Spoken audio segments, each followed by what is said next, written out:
Bonjour, je vais vous présenter la correction de la séance numéro 3 sur le modèle économique des réseaux sociaux.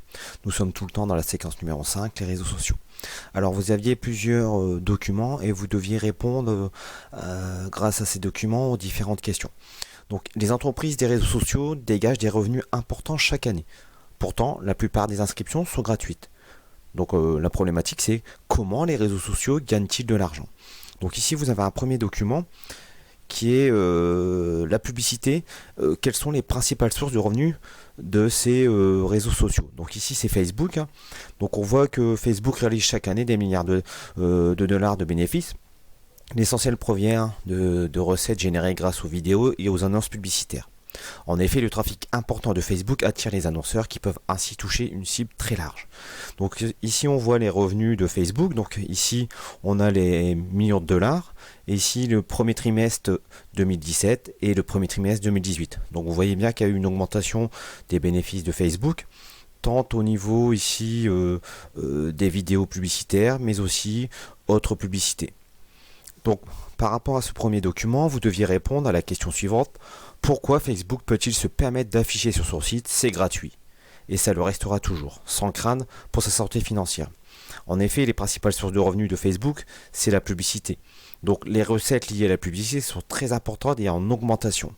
Facebook offre donc un accès gratuit à ses services en contrepartie de la consommation publicitaire. Donc vous avez, vous, par exemple, sur vos réseaux sociaux, différents réseaux sociaux, des pubs qui arrivent selon ce que vous aimez, etc., etc. Après, le document 2, les abonnements payants. Donc bien entendu, vous pouvez vous inscrire gratuitement. Donc vous êtes pollué de publicité, etc., de vidéos publicitaires, etc. En revanche, on peut éventuellement aussi souscrire à un abonnement payant. Comme ici, YouTube, l'offre payante de YouTube Music. Alors, quel est l'intérêt de s'abonner sur un réseau social? Donc la plateforme ici, vidéo YouTube, propose un accès de base gratuite. Il permet de visionner tous les contenus, mais avec de la publicité bien entendu. Mais les utilisateurs qui souhaitent supprimer la publicité vont souscrire à un abonnement payant. Donc cet abonnement payant s'appelle Premium. Donc chaque réseau social a un modèle économique, donc un abonnement payant où vous pouvez vous inscrire gratuitement. Donc ce modèle économique, lorsqu'on combine abonnement payant et abonnement gratuit, on dit que cela s'appelle le freemium. Donc voilà pour les termes, c'est important de retenir. Donc question par rapport à ça, comment des réseaux sociaux gratuits peuvent-ils convaincre leurs utilisateurs de payer un abonnement?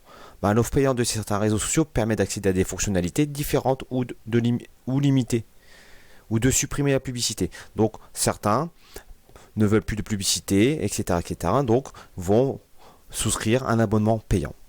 Ensuite, vous avez ici le document numéro 4, les publicités ciblées. Alors c'est quoi? Une publicité ciblée pour les jeunes de Facebook par exemple ici. Qu'est-ce qu'on voit ici? La tranche d'âge, on voit le sexe, le statut parental, le niveau de revenu du foyer. Donc par rapport à tout ça, les utilisateurs des réseaux sociaux fournissent des informations sur leur identité, mais aussi sur leur centre d'intérêt, ce que vous aimez, ce que vous n'aimez pas, leur attitude, les likes, amis, abonnements. Ces données personnelles ont une grande valeur car elles permettent de réaliser des profits des clients potentiels et d'adapter la publicité qui leur est proposée. Comme YouTube par exemple propose par exemple aux annonceurs de sélectionner la cible des publicités en fonction de certains critères générant ainsi d'importants revenus. Donc vous voyez bien que lorsque vous vous inscrivez sur des réseaux sociaux, vous mettez votre âge, vos centres d'intérêt, etc. Et par rapport à ça, vous avez des publicités ciblées par rapport à vos attentes, à votre identité. Donc par rapport à ça, vous aviez aussi ici le document numéro 4, l'influence des réseaux sociaux. Donc ici, les réseaux sociaux ont une influence majeure sur la décision d'achat des moins de 40 ans. D'accord? Donc ici, vous avez différents réseaux sociaux et vous avez ici le classement des réseaux sociaux les plus influenceurs par rapport à ça, par rapport aux achats. D'accord? Donc ici, par exemple, Facebook représente 31% d'influence. Après, on a ici YouTube, LinkedIn, 27%, Google, 20%, Pinterest, 12% et Twitter. Donc vous voyez que l'internaute influencé par une publicité sur Facebook pour une décision d'achat. Donc ici, il y a 31%. Donc par rapport à ces deux documents, vous aviez la question suivante. Pour quelle raison dit-on que les données personnelles valent de l'or? Comment la collecte des données personnelles permet-elle aux entreprises des réseaux sociaux d'améliorer leurs revenus? Donc la collecte d'informations personnelles permet d'établir des profils des utilisateurs, si je suis le sexe, l'âge, ce que j'aime faire, du sport ou pas, mes loisirs, etc., etc. Donc ça va déterminer le profil de l'utilisateur.